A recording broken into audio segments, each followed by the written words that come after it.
Okay. Okay, good morning for those of us in the room, for those of you in the room in Stockholm, good afternoon, good day, colleagues, wherever you are. My name is Sani Lutalo, and I'm a senior water specialist with the World Bank.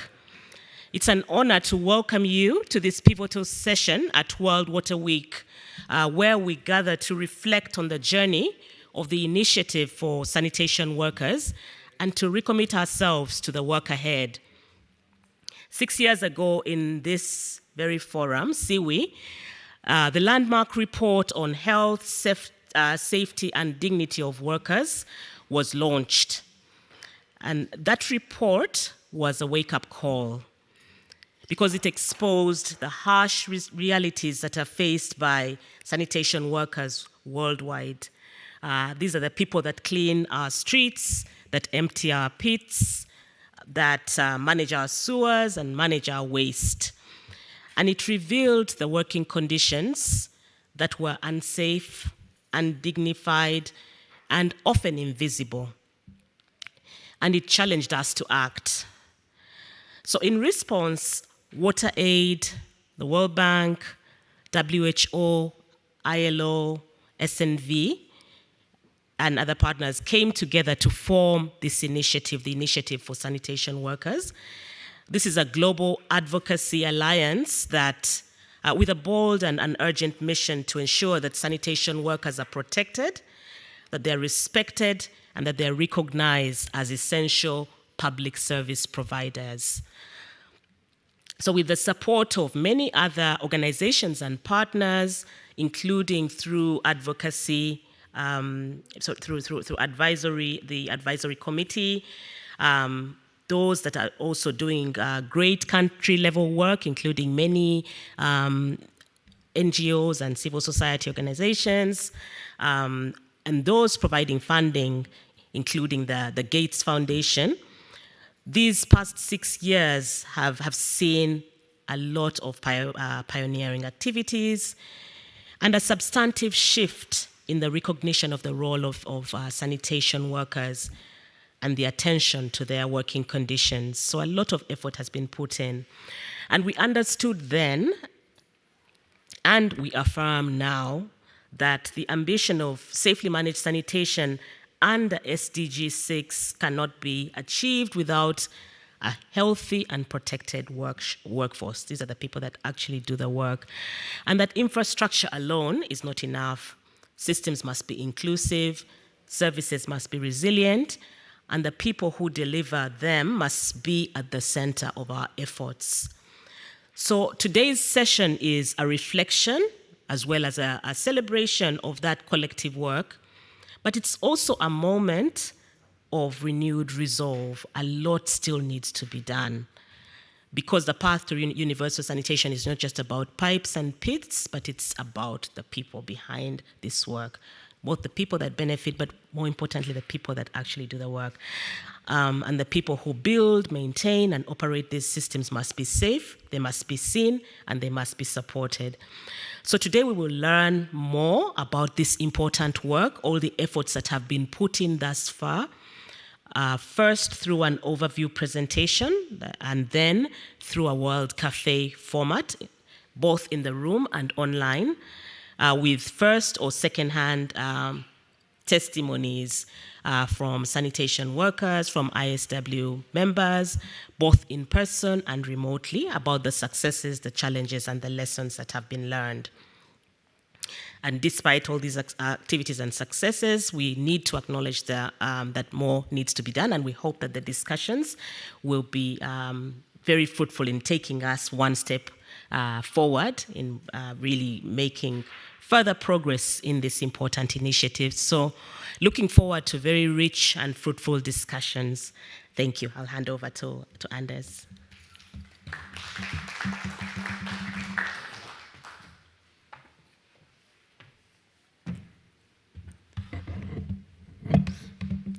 Hello, everyone. I'm Andres Hueso González. I'm Senior Policy Analyst for Sanitation in WaterAid, but I'm speaking today more on behalf of the Initiative for Sanitation Workers, and I want to present some of the activities, successes, and some of the challenges that we have had, but I will also talk beyond the Initiative for Sanitation Workers, so include also some of the experiences of others that have been part of this journey.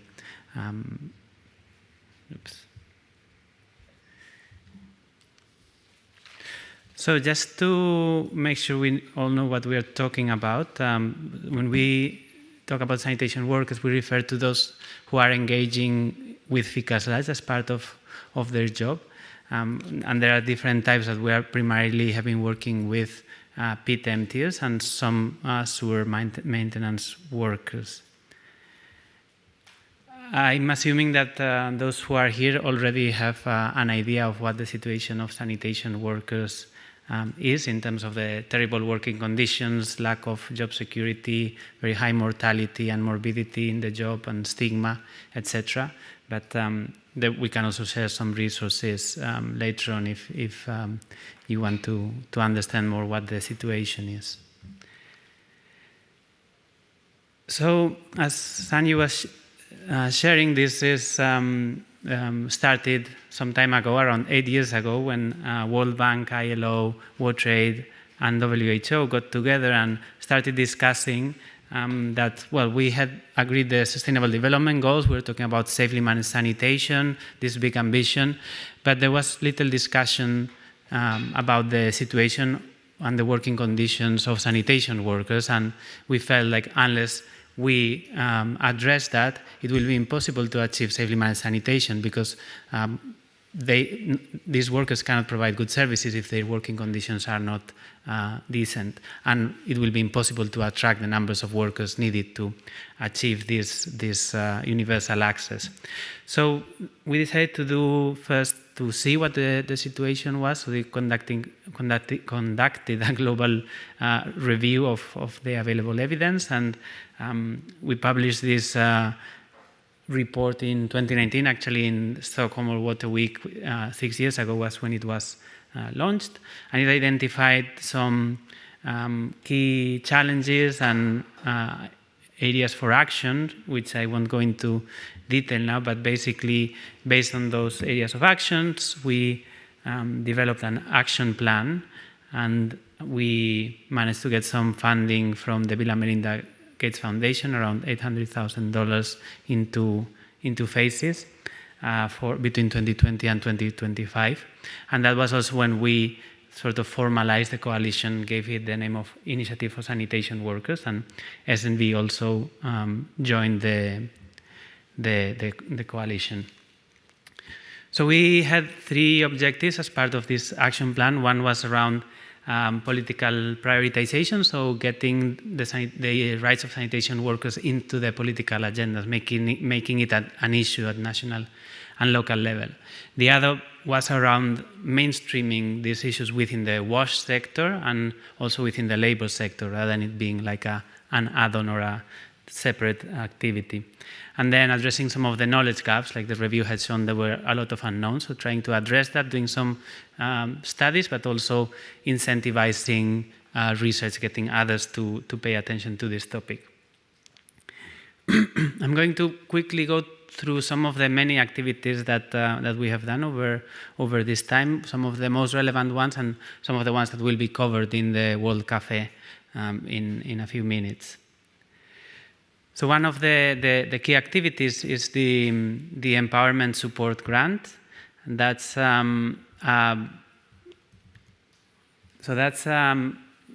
fund to support sanitation workers with sanitation workers groups or associations that are local NGOs that are supporting sanitation workers group to organize themselves, build their capacity and leadership, and engage with authorities. So this was financial support of up to 20,000. There were two rounds of that, and it was based on localization principles, so really making sure that it was driven by the sanitation workers' priorities and agendas within the framework of it being for advocacy, organization, building their capacity and leadership. So we supported 7 sanitation workers groups and associations across 6 countries, including India, Pakistan, Bangladesh, Tanzania, Burkina Faso, and Nigeria. And in the World Cafe, we will have one of the desks will be around this Empowerment Support Fund, lessons learned. And online, there will also be one stall with the experience from Burkina Faso. And we have the leader of the workers there will share directly their experience. And it has achieved quite impressive achievements, some of them, with very little support, by forming national associations and networks, successfully advocating for the recognition of the profession, etc. Another activity has been what we call the research, incentivization of research, mainly through research grants. So that was financial support, also opportunities for learning, exchange, and feedback, targeting local research institutions and also some students in the first round. And particularly in the second round, we were quite intentional in terms of centering the research around workers groups. So they were the ones defining the research question. They were part of deciding which local research institution would work with them to address the questions. They were involved at various stages of the research implementation, and even if they were interested, they could be part of conducting the interviews, surveys, etc. And they were also compensated for their time. There was a lot of work also from ILO in particular in terms of trying to bring the topic to the sector. So they organized the South Asia Sub-Regional Workshop on Decent Work for Sanitation Workers. And there was a follow-up engagement at country level. And in the World Cafe online, people can hear about the experience in India and Pakistan, the ILO India and ILO Pakistan. There's also been engagement of the Federation of Unions called Public Services International, and that's also like a good indicator of more engagement from the sector. The World Bank has also developed labor management procedures which provide guidance and assist in the design and implementation of their sanitation projects to mitigate occupational risk faced by the workers. So an example of mainstreaming within our own operations of the individual members. That was a slide. And then there's been a lot of work also on communication, documentation, and dissemination. So we've been participating in global and national events through presentations, sessions, workshops. We also have annual research awards that are at the UNC conference. And we've also had photo exhibitions. It was here a couple of years ago, and also at the UN Water Conference. And we've always tried to, as much as possible, provide a platform from sanitation workers' voices to be at the stage. So today, for instance, it's online, but other times we have had workers or representatives join and present for themselves, and the exhibition also has recordings from the workers. And we have an online hub, sanitationworkers@susana.org, where you can find a lot of these experiences, resources, blogs. So I encourage you to follow the link and check out some of these resources. Then there are also lots of national level activities that have been happening and that we are going to have in the World Cafe, so I'll briefly mention them. But from WaterAid Bangladesh, they have pioneered a health insurance scheme for sanitation workers that has been quite successful. In Tanzania, that's joint work between 4 of the organizations. There has been development of sanitation workers guidelines led by the Ministry of Health, so also quite a milestone. In India, the state government, they are not part of the initiative, but they have also been part of the advisory committee. They have developed a comprehensive statewide effort to provide safety, economic security, and dignity to sanitation workers. That's in Odisha. And then in several African countries, PASA, the Pan-African Association of Sanitation Workers, have been supporting the creation of National Association of MTs. So we will have all of this in the breakout, in the World Cafe. But before we move to that, I wanted to reflect a bit more generally in terms of what have been the successes and the challenges. So we have had all of these activities, but if I look back, like what was the situation 6 years ago and what's the situation now, I think I would highlight three successes. The first one is around the shift in minds or the shifting mindsets, because I don't think it's complete, but I see a shift in the mindsets or in the paradigm, in that back then the sanitation workers issue was identified as being about PPE, so personal protective equipment. Oh, they have an unsafe work, let's give them gloves and boots. It was also seen as a issue that was about India or maybe South Asia, but it was quite localized. And it was also seen as a human rights issue, so not even really our business. And I think now it's more acknowledged as a global issue, as a wash sector issue, not just human rights, but also wash, sanitation. And I think there's also a better understanding and embracing of the complexity of the situation. It's not just about providing the protective equipment. So I would highlight that as one of the successes to which I think we have contributed.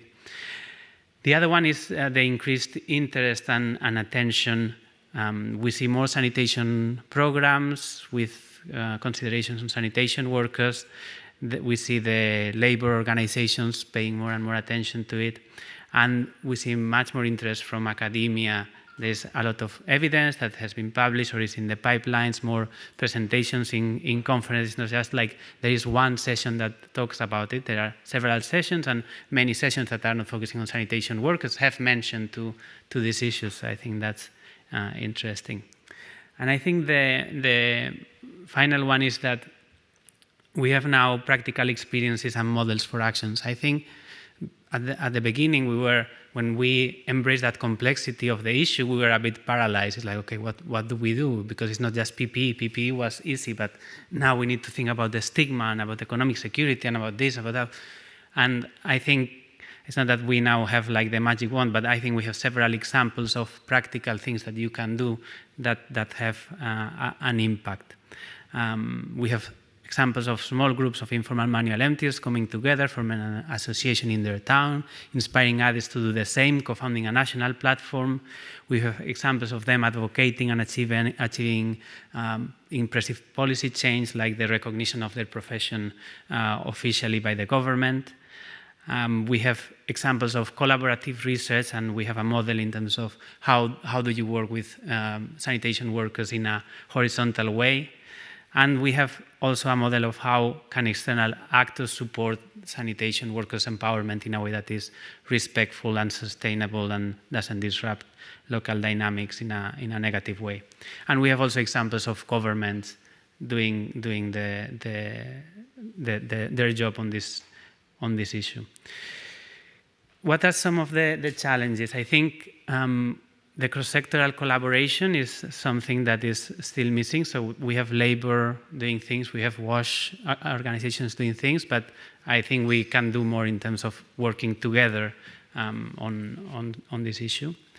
I think I would have hoped for more national level change, more prioritization at national level. I think there are examples, but I would have hoped to have more. I think we have an issue of the continuity, so the support to the sanitation workers, which I think is one of the most valuable activities that we did. It was first a 1-year thing, and then we extended it for a 1.5 years. So it's not a very predictable support long term that would allow for more sustained processes. And now it has been stopped with the end of the funding. And then the final one, I think, is the dissemination. So we have a lot of publications, and we've tried to do a lot of comms. There are really valuable pieces in the blog, but I'm not sure how many people are reading it. So that's also one of the challenges. And I think that's it. From my end, I would like to invite President Ibrasov from the Pan-African Sanitation Actors Association to provide some reflections. He has been an esteemed member of our advisory committee since the beginning, and we have collaborated also in many sessions and with different parts of PASA. So I would like to invite him to provide some reflections. Thank you.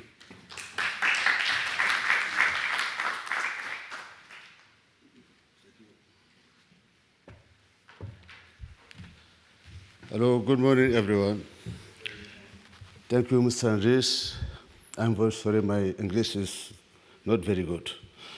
Please understand me if I do some errors. The sanitation is maybe two parts. One part is sanitation mechanical, who you use the truck and to dumping the MTS, to dumping the septic tank. And it was another part. We have the sanitation workers who dumping in the site, the same area, the septic tank. And before, a long time ago, at 1966, we lost so many MTS who work at the sanitation. When they open the tank, few minutes after, they shut down and they die.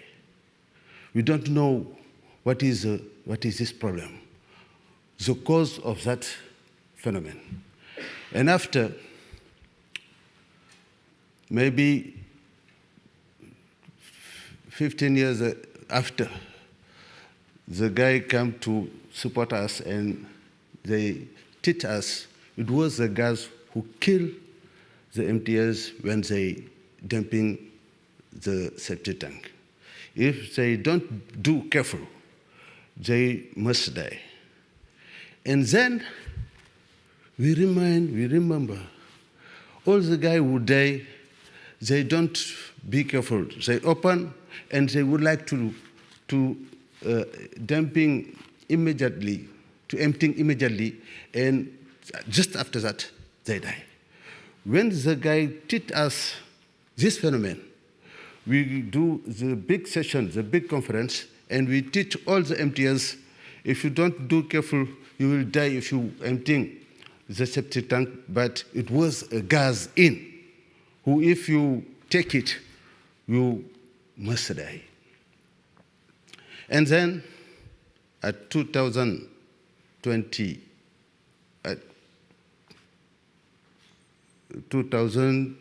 it is that. The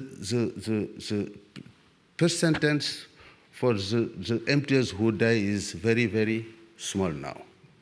But they know it was something who killed them in this fake sludge. And I think it's better for us, for all, to do the advocacy for this brave MTS who work at the sanitation. I would like to tell you all the things who I have in my heart, but my English is not good. I would like to speak, but the parole don't. I don't speak that I can't. I am very sorry, but I am very happy to work with you at this thing. I think you will do very good to help to support the sanitation workers. Thank you very much.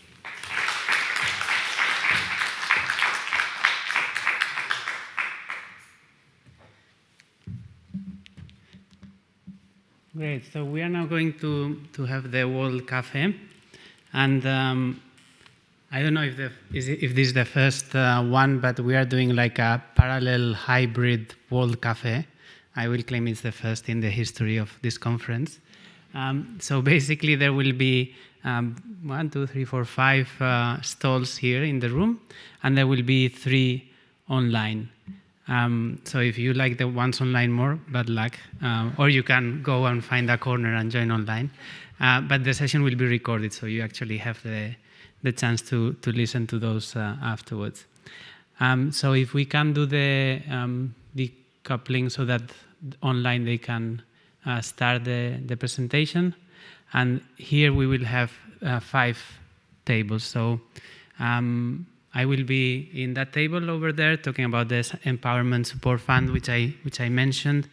Then we will have Ibra and Kij from PASA in that table, and they can tell about their experience supporting associations of manual emptiers.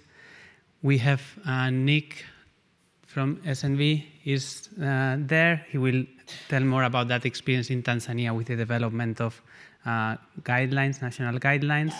We have Shreya over there. She will tell you more about the Garima scheme, so that's the state-level initiative in India.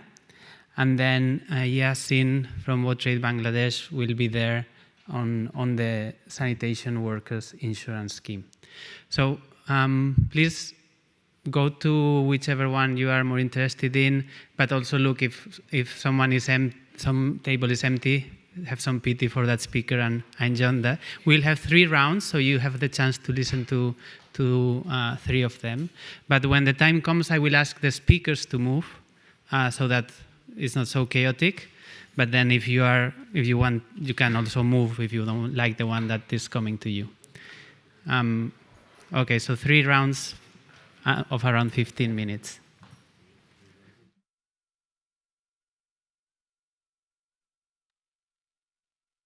Okay, so if those online can hear me, I'm going to share my screen. And hopefully we've been cut off from the room. And we will start with our 3 presentations. It's going to be a bit different as we are going to do these in series, starting with Ali Dubande from Abase, who's going to share the experience in Burkina Faso, some of the work that they've been doing through the association there. Each of the presentations will have about 10 minutes for the presentation, and then we'll have some Q&A. I'm still getting familiar with the online platform, but you can add your comments in the conference platform, and we'll be doing our best to monitor those questions. Oh, sorry. Let's get to the beginning of this. Okay, sorry. Okay, so starting with Ali Dubande. Ali Du, are you there? Can you hear me?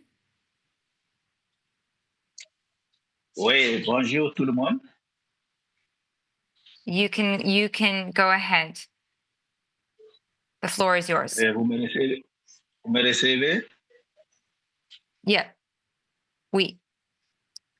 Just so everyone's clear, I don't hear interpretation and I don't have access to it. So I'm hoping, Ali Du,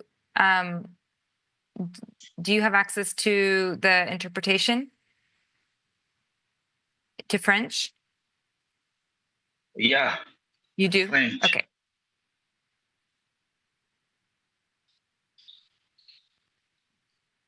OK. Go ahead. D'accord. Je me nomme Bande Alidou. Je remercie tous les organisateurs de cette conférence. Je vais faire une présentation sur comment les vidageurs du Burkina ont transformé une petite subvention à un changement durable. Du coup, je me présente, je me nomme Bandé Alidou, je suis le président de l'association burkinabé pour l'assainissement et la sauvegarde de l'environnement, qui regroupe en son sein les vidageurs manuels. Et je suis en même temps le secrétaire chargé de la santé et sécurité au sein de l'APA. Et au passage, je salue mon président Ibrasso qui est avec vous là-bas. Voilà, on peut continuer. Slash.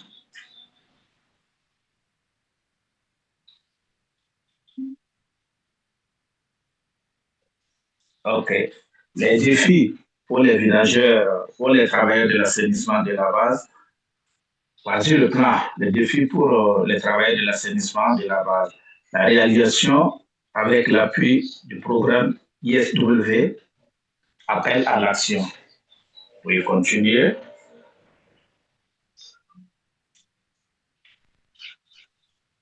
Premièrement, nous avons l'absence des sites de dépotage pour les boues vidagées manuellement, la non-reconnaissance du métier de la vidange manuel, la santé et la sécurité des agents de l'assainissement. Les objectifs principaux de la base, c'est la lutte contre la pollution des bulles qui n'avaient pas les vidanges, lutter contre les dépotages sauvages et anarchiques, plaider pour une meilleure prise en compte des vidangeurs manuels dans la chaîne de valeur de l'assainissement au Burkina Faso. L'association à base a été créée le 12 mars, en mars 2012 avec 24 membres. Aujourd'hui, 41 membres actifs, plus de 80 membres adhérents. La base a comme partenaire la VIF, le ministère de l'eau et de l'assainissement, la DGIE, la mairie de Ouagadougou, WaterAid Angleterre, la FAB, APAPASA, Institut des yeux. OK, slash.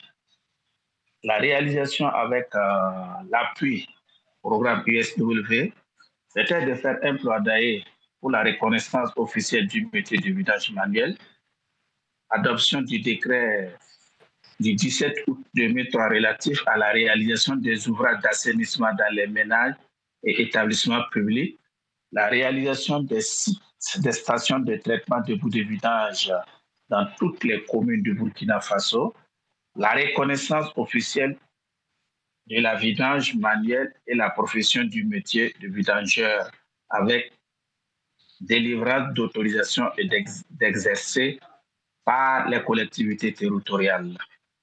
Slash.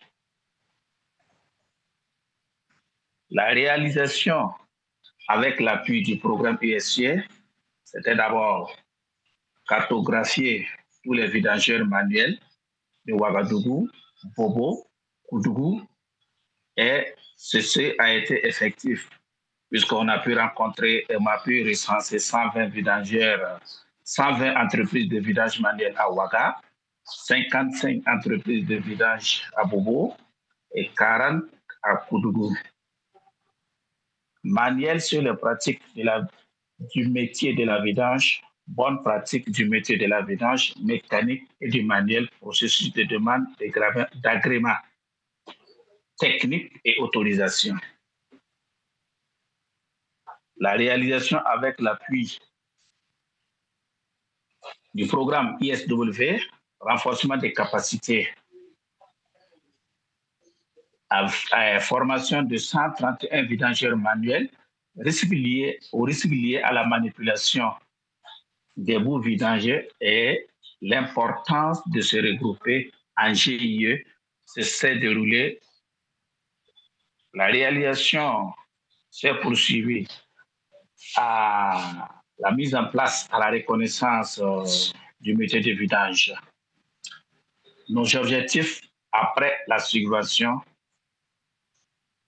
Objectif 1, programme de formation professionnelle officielle, partenariat avec ONEA et WaterAid Burkina Faso.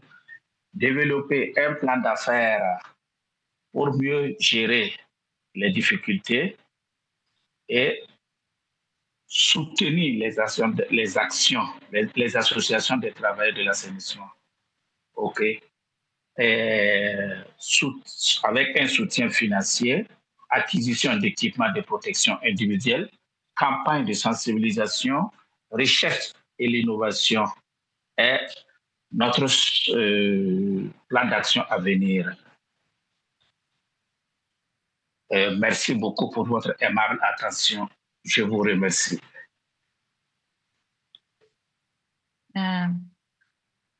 Apologies, sorry, we don't. We don't have interpretation online. Alidu, thank you so much for your presentation. Sorry about the slides not being aligned with your speaking. We do have time to open the floor for questions from those who are participating online. Hopefully you were able to access interpretation from your end. While we do wait for questions from others that are joining us on the online platform, I do have one question for you, Alidu. Before I ask it, do you have access to French interpretation? Can you confirm, Alidu? Please, I understand. Just the traduction is not here. It's not there. Okay. Let's see if I can. I'm getting a link to help me. Let's see if I can try to. Can you share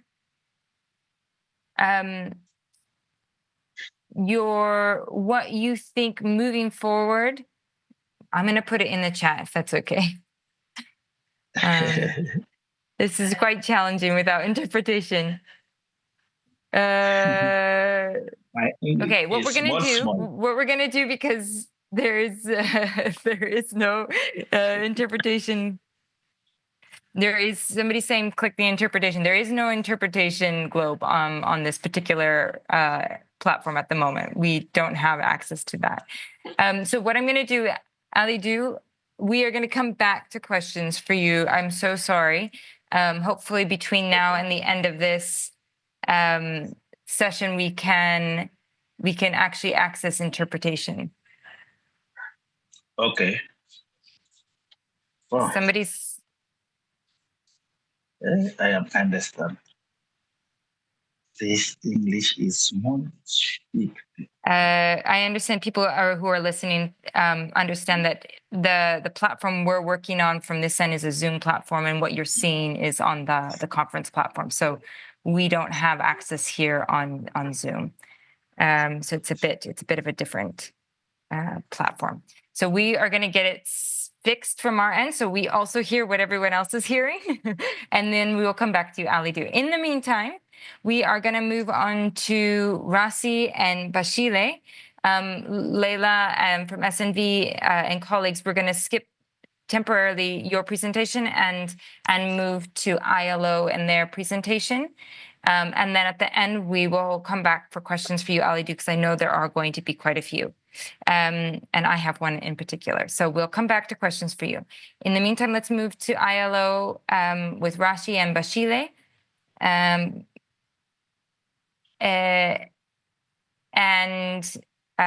It's just because of the timing, and they have to actually jump off this call. So here we are.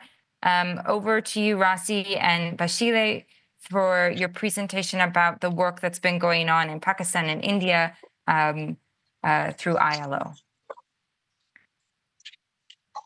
Thank you very much, Laura. I hope everybody can hear me. Yes. Thank you very much to you, to all the organizers for inviting us to this important session. Of course, the conditions of the sewage workers, the sanitation workers are very indecent and inhuman in some part of the world, including including my country and including South Asia also. So if you would kindly go to the next slide, if there is a link to a video that I would like to show to the participants, just to show them what are the conditions actually where they are working. So yes, if you could kindly.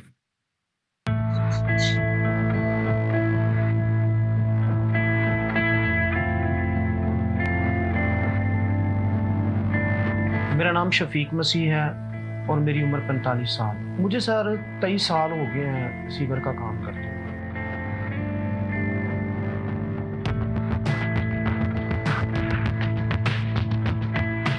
जब sewer में उतरते हैं तो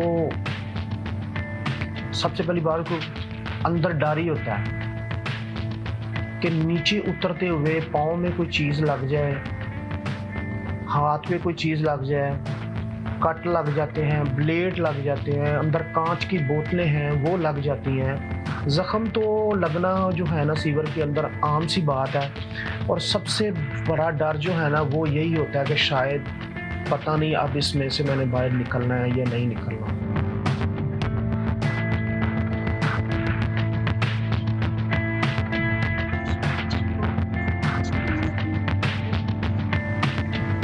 मुझे sir अपने काम के बारे में ना सबसे जो अच्छी चीज़ लगती है ना कि मेहनत करके खाना, हलाल की रोज़ी कमाना,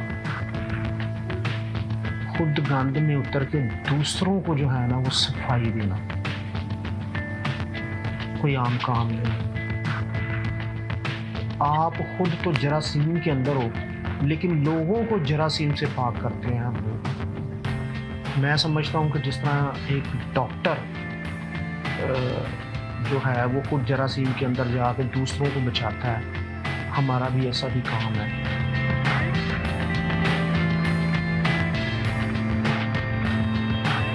बेटे को पढ़ाना चाहता हूँ कि वो पढ़ लिख के कुछ बन जाए, कोई अच्छा इंसान बन जाए ताकि अपना फ्यूचर अच्छा करे। नहीं, मैं कभी भी नहीं चाहूँगा कि मेरा बेटा ये काम करे।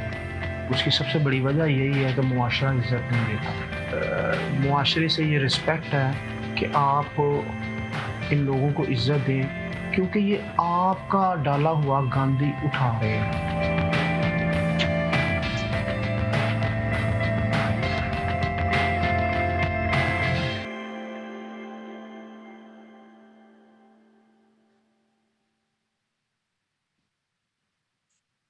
Thank you very much for this, your attention.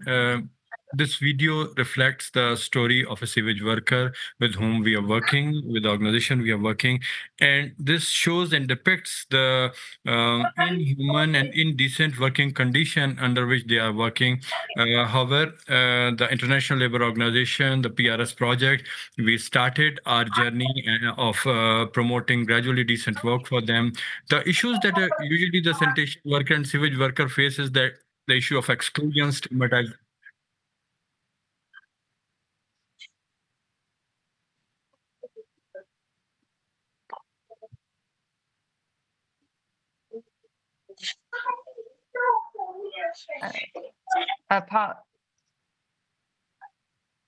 Apologies.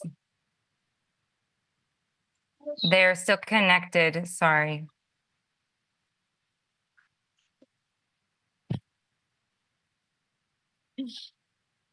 Sorry, Rossi, go ahead. I don't think they realize that they're still connected online. Go ahead. Sure. So just to briefly highlight the issues of the sanitation worker and sewage worker, we are talking about exclusion and stigmatization of the sewage worker. Religious minorities in Pakistan are usually working as a sanitation worker. They have lack of education and training opportunities. There are no training opportunities for the sewage and sanitation worker from the employer or for any from any government agencies also. They, as you all also identified, that there is a lack of PPEs for them. There are 84 sanitation workers who have died in Pakistan from 2019 to 2024 during the work. And there is no voice and visibility of the sewage and the sanitation worker in Pakistan. So these are some of the issues, not all of the issues, but some of the issues which are prominent issues. Starting with this, the International Labour Organization, the Promoting Rights and Social Inclusion Project, started this journey, and we adopted a multi-pronged approach to address these issues one by one, gradually. And so we started with training and capacity building initiatives. We have from 2021 up till now have trained almost 2,000 sanitation and sewage workers through specialized occupational safety and health trainings, through community sessions, and we have reached out to almost 2,000 sanitation workers. There were no standard operating procedures for a public agency called the WaterAid and Sanitation Authority in Punjab, in Lahore, Pakistan. The ILO developed a standard operating procedure for the sewage workers. We also developed advocacy videos, social media's content. We went into the media, electronic and print media, to raise the awareness of people around these issues, because they, as rightly pointed out, that they were not their issues were not thought to be issues worth caring for. The ILO has initiated research on decent work deficits for the sanitation workers, both in India and Pakistan. Of course, the voice and visibility, there was a lack of voice and visibility for sanitation worker and for sewage worker. With the ILO support in Pakistan, we have been able to support the formation of unions, both for the sanitation worker in LWMC, where 12,000 sanitation workers work, and in Vasa for sewage worker also, where more than 5,000 workers work. We have also promoted and supported the bipartite, tripartite conferences and social dialogue. And as social security, lack of social security was also a very big issue. So in consultations with the employer, social dialogues with the employer, we have been able to support, social security coverage for 12,000 sanitation workers in Lahore who work in Lahore Waste Management Company. So these are some of the things that the ILO, that the PRS project have contributed to. And although we have covered a lot of journey, but it's a journey that still spans decades of work, requires decades of work, because never before has there been a work or attention to the sewage worker, to the sanitation worker. And we all the partners, all of us who are present here globally, we need to focus our attention over here. The best thing that we all have done together is that from a local perspective and from a non-instinct perspective, we have been able to bring the problems of sanitation and sewage worker to a global perspective. And I think this is a good measure indeed. And we must also, while congratulating ourselves, while putting a pat on our backs, we also must continue our efforts in supporting them practically. I thank you very much for your time and for your attention. I will hand over to my colleague Baishali to represent her point of view from for India, for sewage workers in India and sanitation worker. Over to you, Baishali, please. Thank you, Razi. Thank you very much for the organizers to invite us to this forum today. I would like to present the Indian perspective on sanitation workers. As many of you may know, that in India, hundreds of Dalits and previously untouchable communities have been engaged in manual scavenging and sewage and septic tank work, with little or no choice given to them for occupational mobility. As infrastructure improved in Indian cities, the manual scavengers found themselves cleaning this sewage and septic tanks. This horizontal shift in the nature of work hardly improved their working conditions. Next slide, please. So, most of the workers, sanitation workers in India, are either engaged through private labor contractors or as daily wage earners by the local government and municipality, and without having a proper contract. In India, there is no universal figure around the incidence of informality in sanitation work, but the research studies for Global South pegs that in South Asian countries, around the figure might vary between 47% of all the sanitation workers being in informal employment in Bangladesh to as high as 77% in India.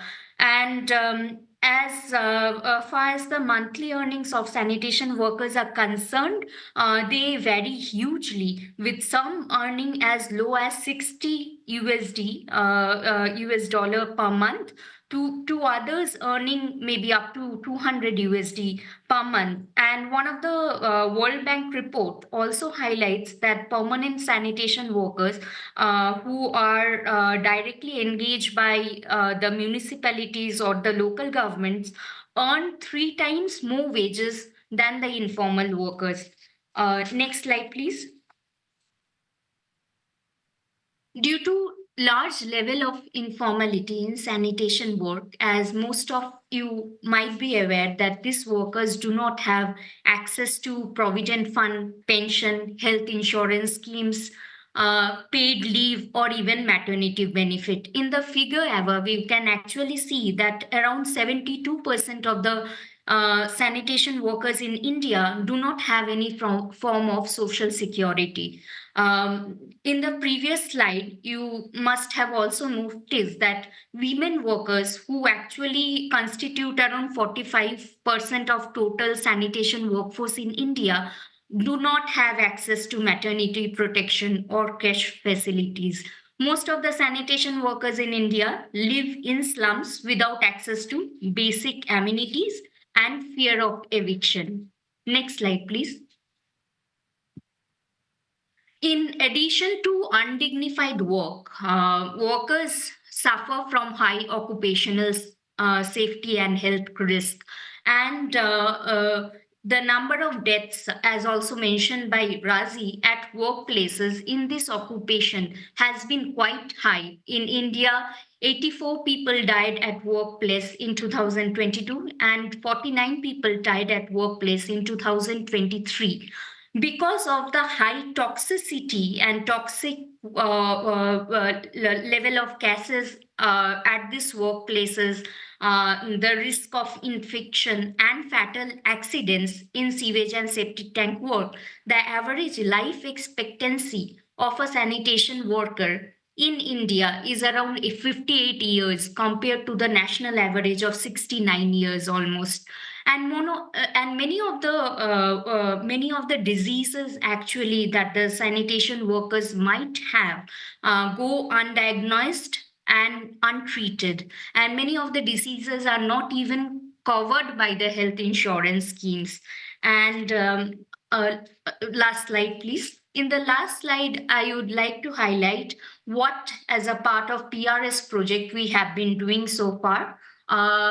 Along with PSI, in 2023, we organized a national workshop to understand the current working conditions of sanitation workers in India. And we are also working with various local technical organizations in India to build their capacity to improve working conditions of sanitation workers.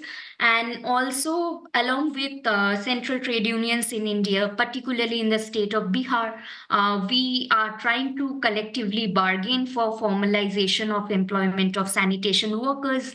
And we are also working on to strengthen partnership between the national government and select central trade unions in India to identify and register sanitation workers through a national survey, thereby facilitating them access to health insurance scheme, PPE kits, government certified OSH training, soft loans for uptaking mechanized cleaning, etc. And here I would like to take the opportunity to mention about an innovative scheme from one state of India, which is Orissa. I think they will likely to be present in this workshop as well. Is that of Garima scheme, where the dignity of sanitation worker has been kept as the core agenda. And the state of Orissa recognizes sanitation worker as skilled professionals, unlike many other states in India. So we are trying to promote similar initiatives at the national level. Along with that, our continued efforts remain to strengthen the awareness and grievance redressal system for sanitation workers in India so that they can claim their due rights. Thank you so much. Thank you so much, Bashili. Are there any questions for Razi and Bashili online? Please put them in the chat. I think this was the similar question that I was going to ask Ali Du, because I think we've been talking about the last several years and the necessary attention that needs to be paid to these integral workers and the challenges that they face. but there's been a lot of learning from organizations that have engaged alongside workers about how to do that. What have been some of the challenges? What have been some of the learnings on how to do that better? Moving away from workers as subjects, but more as partners in these changes. So if you could speak to any learnings that you've had as ILO of how that's looked, and recommendations for organizations that would like to be more supportive of these service providers moving forward.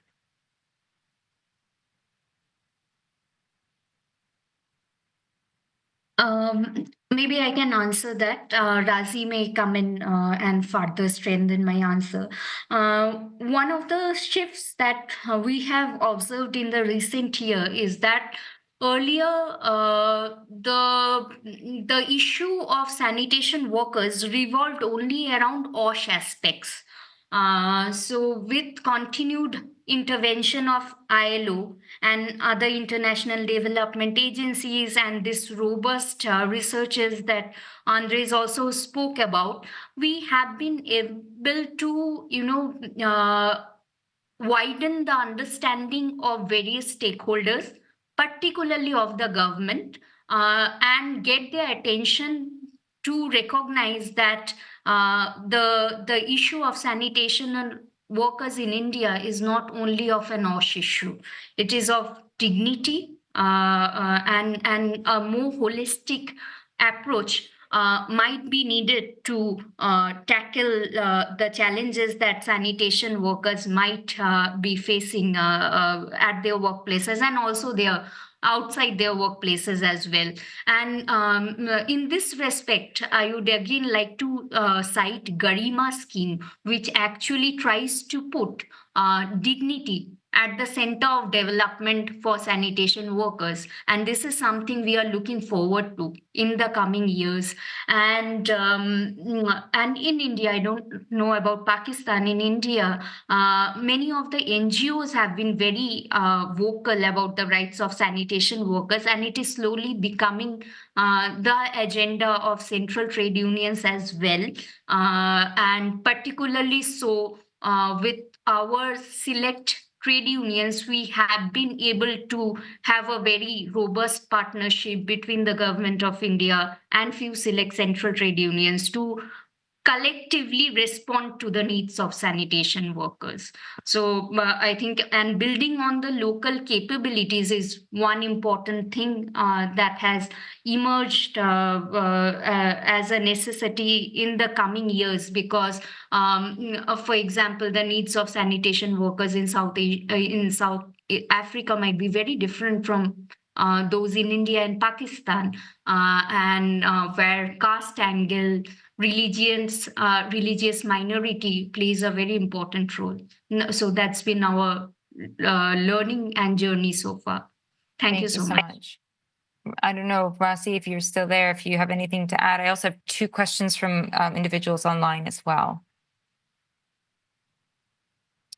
How about I move to the next question? So the next question we have is, how do you deal with the caste system? Any forms of behavior change communication approaches they have used, and which ones have worked so far?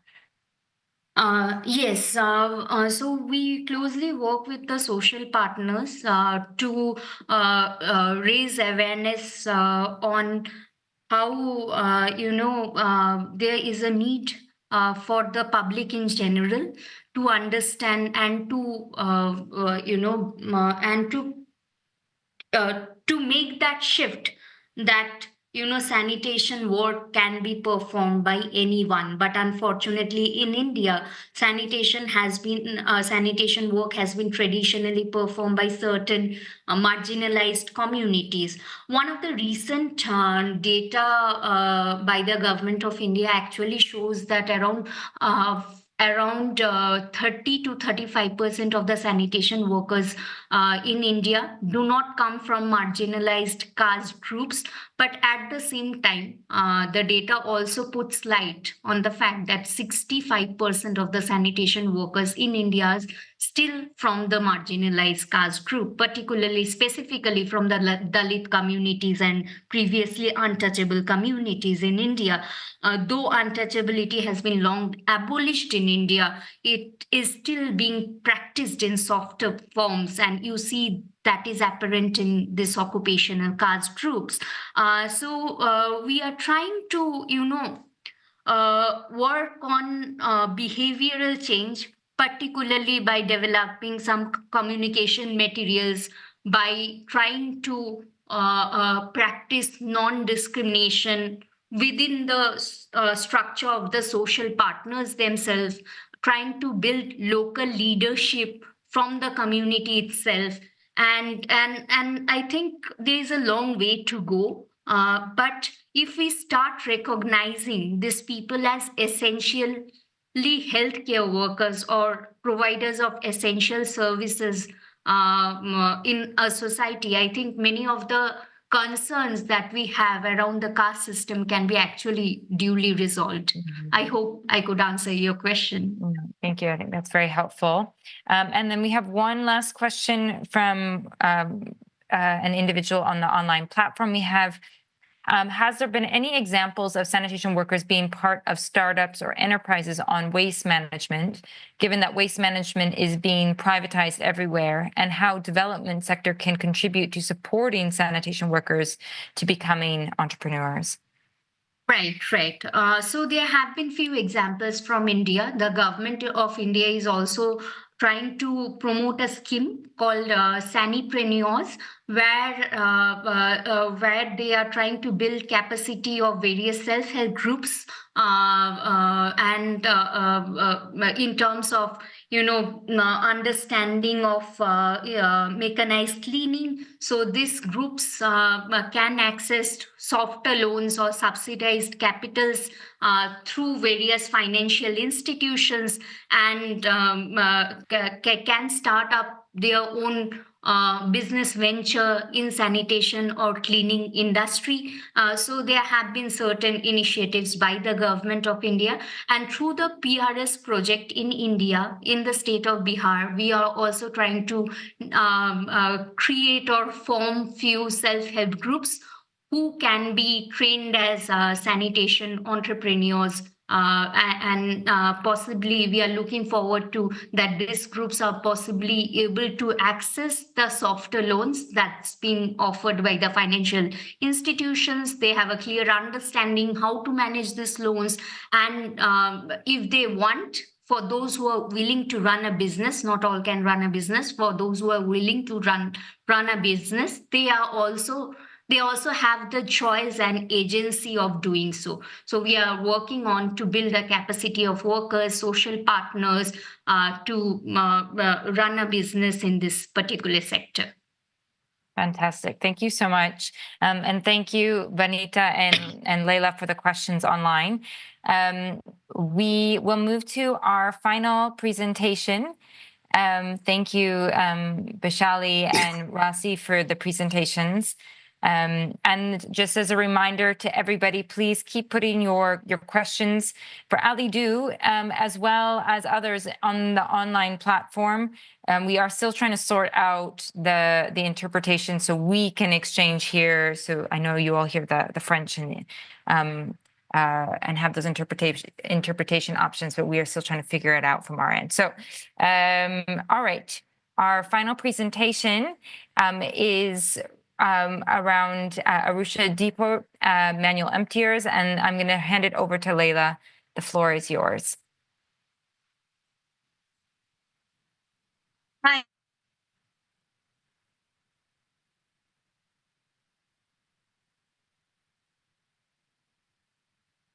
Leila, can you hear us? I see you, but I can't hear you.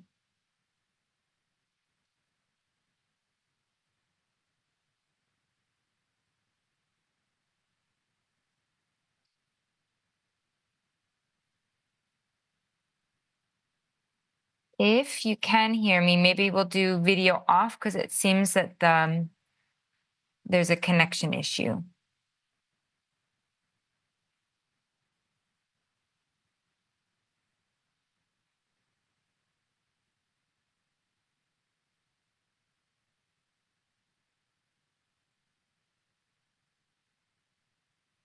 Just a second, we're gonna get Leila back.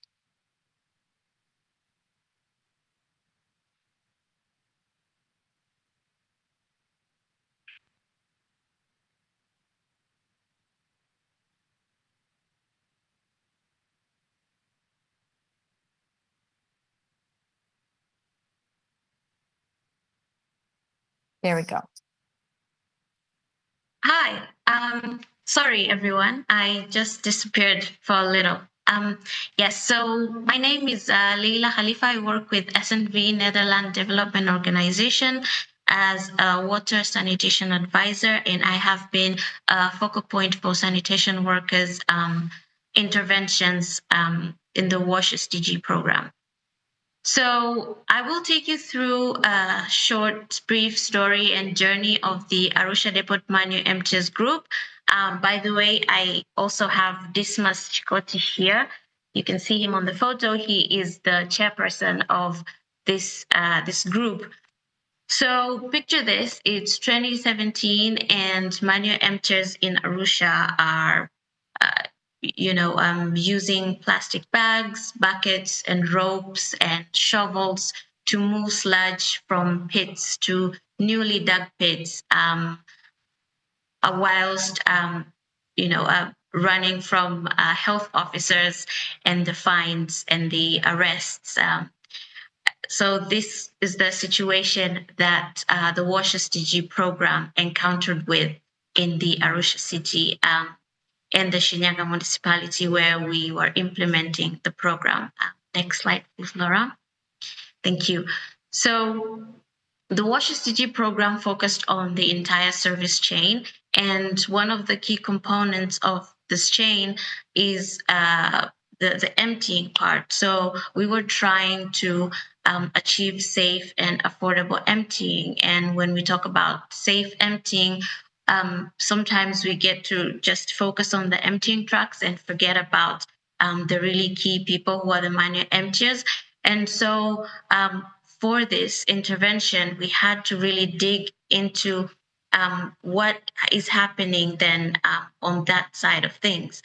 So this kind of led us to start identifying manual emptiers within the cities and the municipality we were working with. If you can see on the next slide, there's just before that one, there's a map. Okay. It's all right. It's all right. So the WASH SDG program was being implemented in two regions, and that was the Arusha City and Shinyanga Municipal Council, because it was an urban sanitation program. So we started identifying and kind of going into the wards and the street levels to kind of get the manual emptiers and how they work. So on the other hand, we really worked closely with the local government authorities, specifically in the health department. And as I quote, the first time we mentioned about manual emptiers, they said, no, we don't have those in the city. They're illegal, and we do not recognize that they actually exist. So this was the situation we had to kind of deal with. So we were trying to juggle and bring kind of two groups that do not have a relationship at all together to now start discussing about how they can be recognized and formalized. So Arusha City is more developed than Shinyanga, with about 600,000 people, and in Shinyanga municipality there was about 200,000 people. So in Shinyanga it was a bit easier to get that kind of a joint meeting between the two groups, the health officers and the manual emptiers, because there's less of politics around there, and there's also less of, oh, we're a big city, so we can't really start talking about people who dive into pits. So then we had the first manual emptying group called Watukazi. You can see it on the next slide. So these were formed in Shinyanga. And so on the other hand, in Arusha, we're still struggling to get them to even come out, because I remember in one of the meetings, we had agreed to meet up at the ward office, but some of them actually didn't make it. They were like, no, we're not coming anymore, because they were afraid they would be arrested and such. So through the initiative of sanitation workers, the Watukazi group then in Shinyanga was granted about 17,000 US dollars. And this was for mobilization and kind of strengthening the networking and the movement of sanitation workers. And so through this, they got to attend different conferences that have, all these health officers in the country, the Ministry of Health and the Ministry of Water. And one of them was done in Arusha, and this one was a conference that was called upon by the Association of Tanzanian Water Suppliers. So when the Watukazi visited Arusha then for the conference, they also visited the manual emptiers in Arusha, who at this point we've been trying to get them to form a group for about 3 years. And so they met at the SNV office. And from that point, it was like a domino effect. The moment they talked to each other and got that experience directly from other manual emptiers, then everything kind of started falling into place. Next slide, please. So this is, you can see them together, and that was the first time they met. So they went on to create in the group, developing a constitution. They opened a bank account, and finally they got a certification of their group. Next slide, please. Yes, so this is now 2022. We're not in 2017 anymore. And the Arusha Depot group have formalized, and technically they start, improving in different ways. So as I mentioned, through the WaterAid program, we really looked at the safety of emptying. So we had an action research on what kind of protective gears actually work for the different jobs that they do, in terms of the weather here or the equipment that they have to handle. So we already kind of had the idea of what kind of PPE is best. And so after the formalization, SNV handed over protective gears with the agreement that they would be they would be replaced, when they wore out or if they got lost.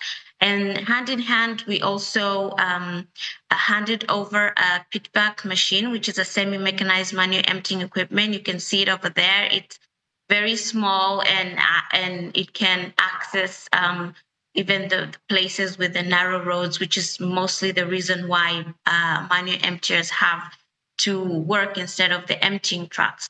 So this one we handed over to the city council, and everyone, every manual emptier formalized group would have access to this. And in terms of governance, really, the relationship that was built between the local government authorities and the manual emptiers was the opposite of what was there before, which also gave them the opportunity to participate in the development of the National Sanitation Workers Guideline, as mentioned with Andres, but also they kind of mobilized other manual emptiers from other regions and other cities, and they inspired them to also create groups. But also they participated on the research that was done through the ISW. If you remember, Andres mentioned that the sanitation workers, and specifically manual emptiers, were really kind of highly involved in the whole process of selecting a research question and kind of like being a part of this research. Next slide, please. So a lot of effort was already put into the technicality, the PPEs, the machines to use. But then at the end of the day, it's like they have the machines, but they're still kind of not sustainable. They can't really manage themselves financially. So the research that was focused on with the Arusha Depot Group was about financial insecurity among minor MTS and how they can really come up from that. So the research was done by the University of Dar es Salaam together with the Center for Community Initiatives in Tanzania, and they worked hand in hand with the Arusha Depot Group as they were the base of data collection through focus group discussions, but in-depth interviews. They also gave them financial diaries where they recorded all their expenditure, the money they get in for like 3 months, and the loans and everything that comes with that, so that it kind of gave them a picture of how they are able to manage their finances. And why the financial insecurities, because that is kind of what feeds into the whole stigmatization in the community, because then they're looked down upon as they cannot really manage their economics. And so this research kind of really brought partnerships with SNV, ISW, and the mentioned universities to kind of work together with the minor MTS, and also a documentation actually came from this, because Arusha Depot is the first minor MTO group to actually have a female member. Yes. Leila, I just want to interrupt really quickly. We're going to get pulled into the room again. So if we'll have to do questions through the platform, but you have 1 minute to wrap up. Right. Yes. Next slide, please. So generally, the kind of things that made the success of the group is the active participation and willingness to help with the LGA, but also kind of the dedication and motivation of the sanitation workers and all the networking through the different kind of events. The main challenges is that sanitation workers have a kind of a lower education level. So really like managing the whole financing and the group management is kind of still a challenge. But yes, thank you, Laura. Thank you. Sorry. We'll have the questions in the chat. Thanks. Thanks, everyone. And I think we have now been joined by our colleagues online. I will request Keith Bawa from the Pan-African Association of Sanitation Actors and Sanyu to join me on stage. And in the meantime, thank you very much to all the speakers in the World Cafe online and in the room. And I encourage you all to hang out afterwards also and get more details of this experience. I know it feels very, very short.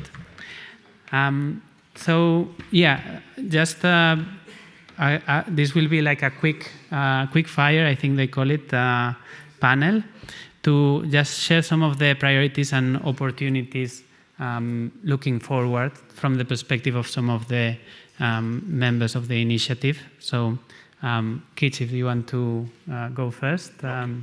You have two minutes. Okay, 2 minutes. So I think I have shared with you some of our priorities already during the World Cafe, but I think it's important to also share for the benefit of those online and for some of you also.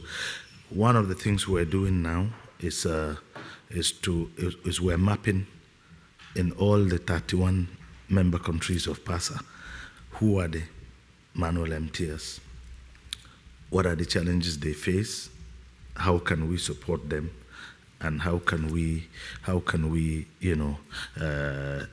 make their work better, help to ease some of the problems they have, and so that one is ongoing. And at the end of the day, we will, when the report is ready, we will now look at the best way to support them.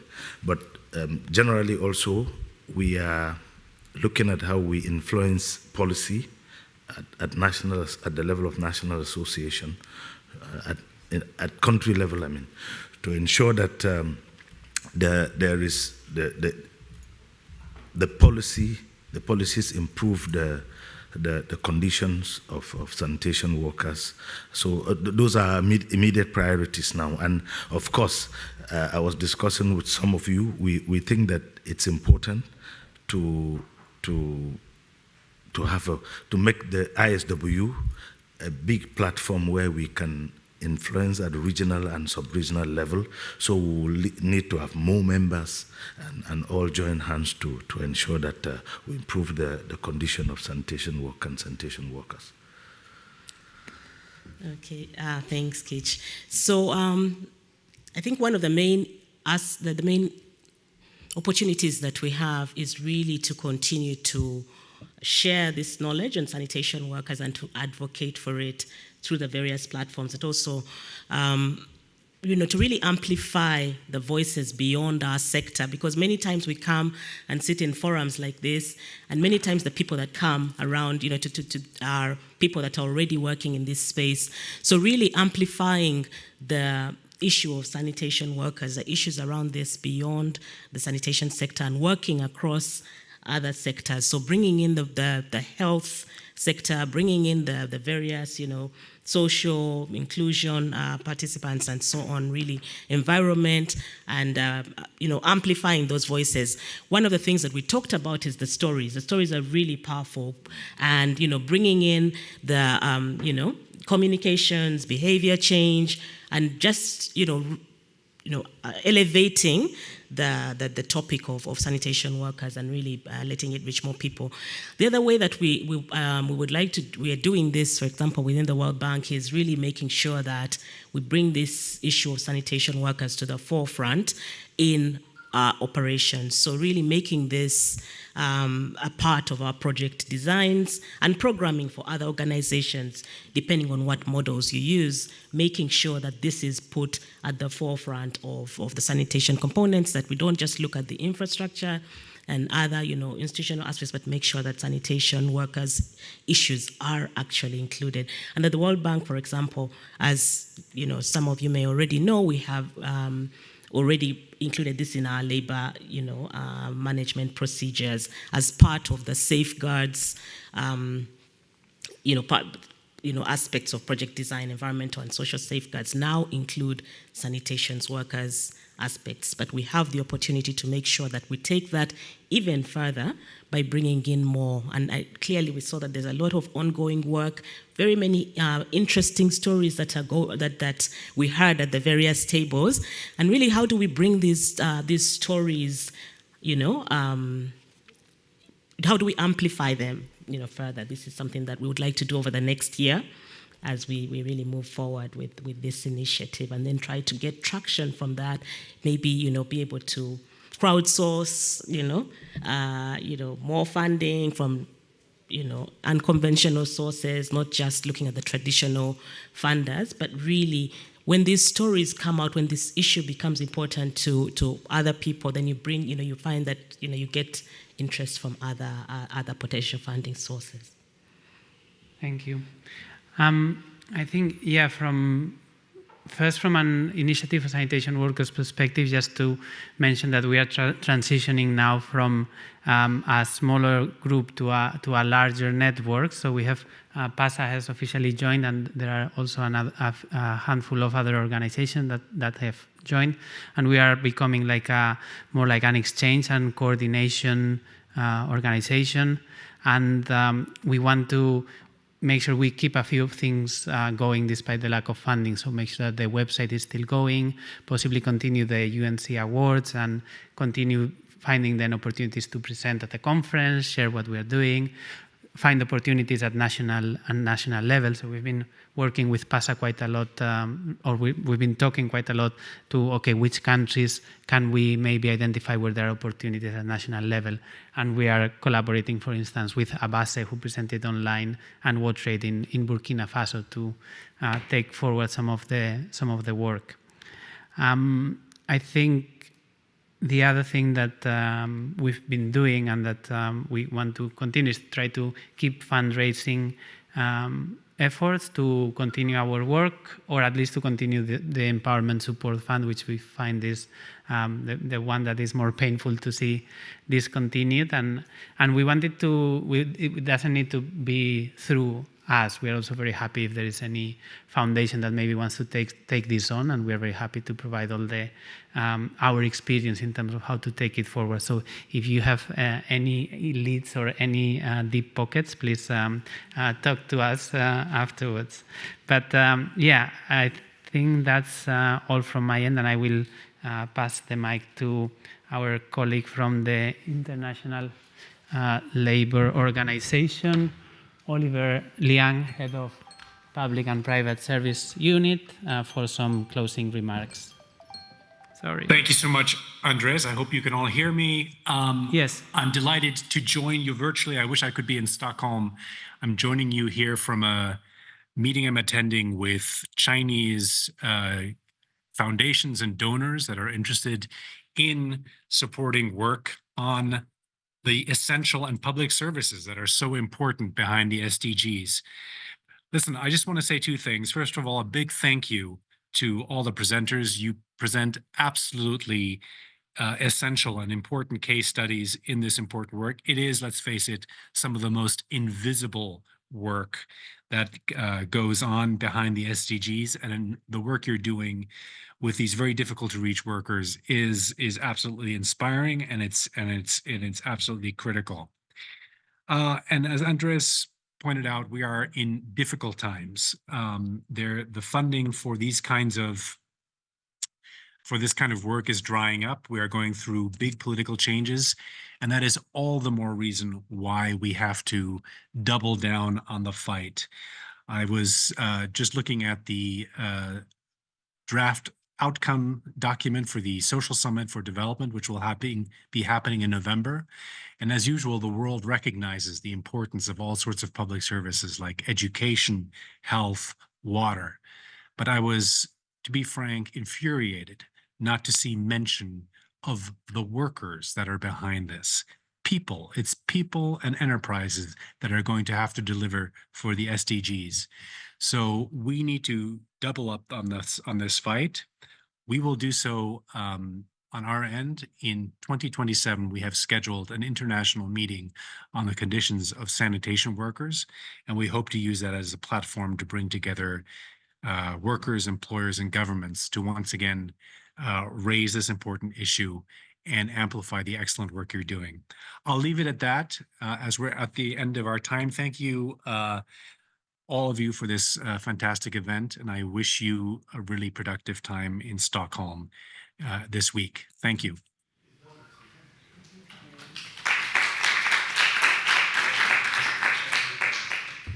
Thanks, Oliver, and thanks everyone again. Yeah.